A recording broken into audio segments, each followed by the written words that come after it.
Hello, everyone. My name's Wendy Barlow from Cohen Tucker and Adis. I'm a supervising attorney with the firm. I know it's been a little bit since we've done a video for YouTube. It's kind of been slow in the sense of not a lot of big things happening with immigration. Um, so not much to talk about, which is good and bad. It's always great when there's something new to discuss. Uh, and get feedback on. At the same time, it's kind of nice that things aren't changing constantly like they were during the previous administration. So today, I'm going to talk to you about the pending government shutdown.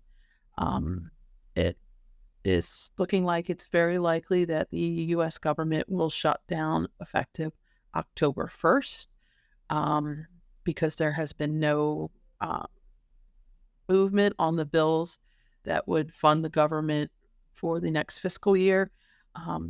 Altogether, it's about 12 spending bills that need to be passed to run the government for the next fiscal year. None of those have been passed. And also, they have not done anything on a continuing resolution, which would just essentially allow the government to continue to be funded at where it is until they actually pass budgets. Welcome to the U.S. and our mess of a political system right now. But I digress, and let's move on to what you actually might want to know. So, if you have an immigration case pending, how will a government shutdown impact you? It depends. It depends on what kind of case you have and where it's pending. So, for example, if you have a matter pending with U.S. Citizenship and Immigration Services, commonly referred to as USCIS, you're likely not to experience any setbacks. USCIS is fee funded, so all those filing fees you pay actually fund the agency, and therefore they're not reliant on appropriations in the budget to operate. Now, if for some reason the fees were not enough to cover operations, that could be a problem. But right now, government shutdowns generally do not impact USCIS. There are a few tiny little areas it could, and that is along the E-Verify system, because that is run using appropriated funds, as well as the EB-5 Investor Regional Center Program and Conrad 30 Waiver Program and non-minister religious workers. Now, the EB-5 Immigrant Investor Regional Center Program has actually been reauthorized through September 30th, 2027. So it should actually not suffer any impact of a government shutdown. The other areas could. One of the biggest thing is the non-minister religious workers, because the program sundowns on September 30th. And so those cases would not be moving forward. The U.S. Department of State, if your case is with the Department of State. So, for example, you have an immigrant visa application pending, or you have an upcoming interview on a visa application, such as an H-1B or an L-1, E-2, B-1, B-2, whatever it is, whether it's work or a visa to come visit, those also should not be impacted too much. Again, visa and passport operations are fee funded, which means they're not subject to appropriations from the U.S. government to operate.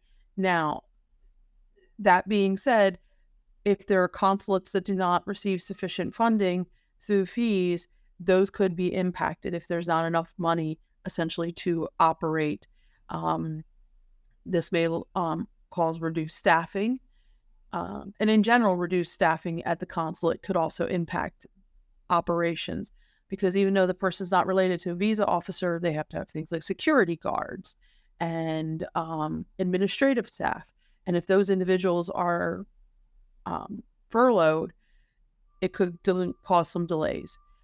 If the Department of State gets to a point where they do not have sufficient funds at those embassies and consulates, they will essentially go to a position where they only handle diplomatic visas and serious emergencies, life and death matters. That will be announced. So if you do have concerns, you can always check the embassy's website in advance of any scheduled appointment to make sure your appointment is still on. Customs and Border Protection. Those are the officers at the ports of entry, so the airports, as well as along the northern and southern borders. These are officers who conduct inspection and law enforcement are considered essential, so they will continue to work during a government shutdown. This means that the ports of entry will remain open. If you're coming to the U.S. for a visit or to work on a work visa or because you have an immigrant visa, you should be fine. There should be no impact because of the government shutdown. The electronic I-94 system will also be operational. That's important because you want to know how long you're authorized to stay. However, there is one area where there may be some difficulty. That is Canadian nationals attempting to apply for TN and L1 visas at a port of entry or pre-clearance facility. You may experience some issues. It is a good idea to contact the port of entry or pre-clearance location where you intend to apply in advance. Make sure you can still proceed as you had planned. Immigration and Customs Enforcement. This is, for the context of immigration for most of our clients, this is the enforcement and removal operations we're going to talk about. So these are the individuals representing the government in removal proceedings. During a shutdown, ICE attorneys will essentially focus their attention on the detained docket. They are not going to, I'm not saying they're not going to work on other matters, but the focus will be detained cases. And this may delay matters such as requests for prosecutorial discretion, for trying to reopen your case or dismiss your case. This may cause delays there. The student and exchange visitor program should not be impacted as it also is funded by fees. So you shouldn't have any issues if you're a student or exchange visitor. I-20 should continue to be issued without any problems. The Executive Office for Immigration Review. This is where the immigration courts and BIA fall under. This will see an impact by a government shutdown. Essentially, if the government shutdown happens, immigration court proceedings involving detained foreign nationals will continue. However, all other cases will stop. This means if you have an individual merits hearing scheduled for October 3rd and you're not detained, your hearing will not go forward as scheduled. You will have your hearing date rescheduled once the court reopens after the government shutdown. In addition, if the courts will accept, if it's a court that handles detained matters, they will accept filings. However, if it is a non-detained court, they will not accept filings during that time.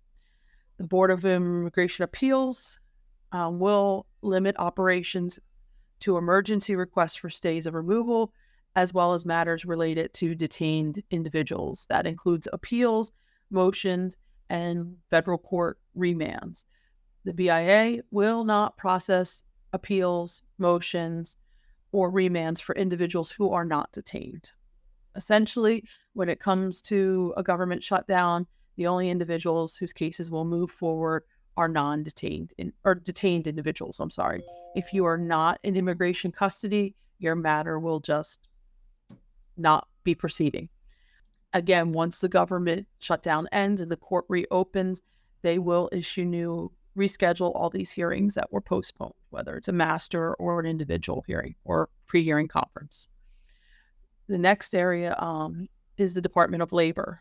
A lot of people aren't aware of the Department of Labor's interplay with immigration, but they're actually very important when it comes to certain work, non-immigrant visas, as well as employment-based immigrant visas.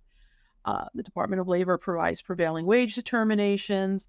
They process perm applications.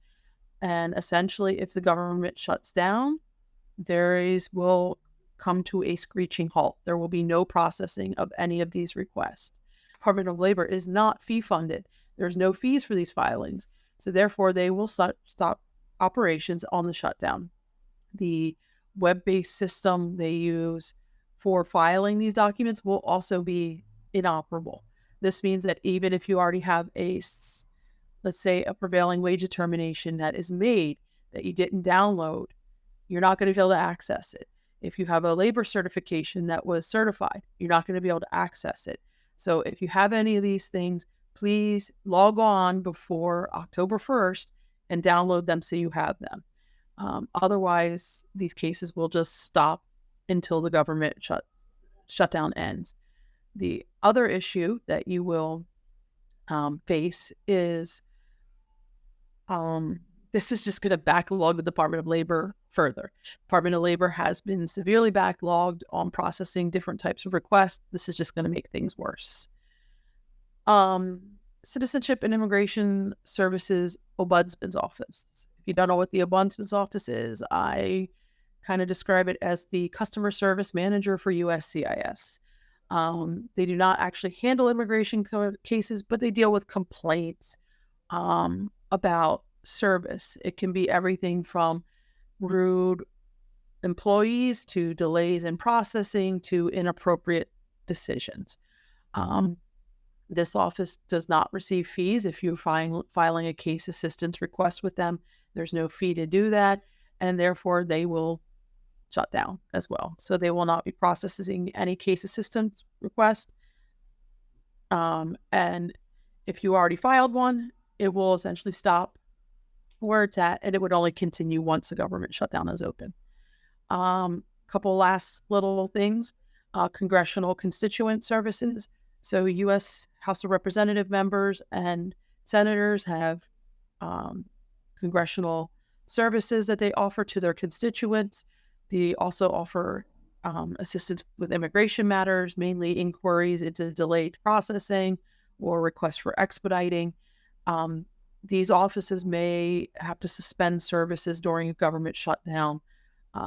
If you're working with one or you need assistance, please make sure you call the office directly to see what their operations are.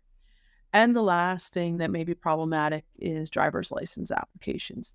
You may be wondering why. That's a state matter. I repeatedly tell clients a lot, I'm sorry, it's a state matter. I don't handle that.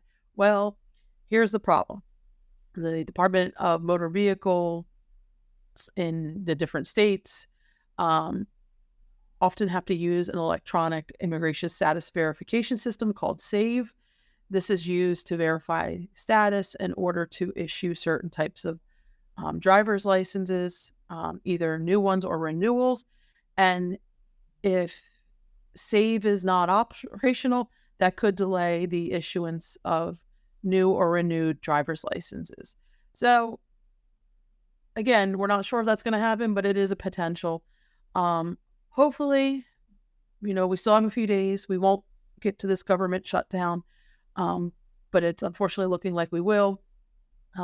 If it does happen, hopefully it will be short-lived. But we wanted to put this out here so that our clients and other individuals who are maybe not familiar and are a little worried about what would happen to their case do have some information. The people impacted the most in this are going to be people who are before the immigration court who are not detained, and those with matters being handled by the Department of Labor. Otherwise, most of the other cases should move forward at relatively normal paces. If you have questions about your specific case, we're here to help. Our number is 212-840-0050. Thank you. Have a great day.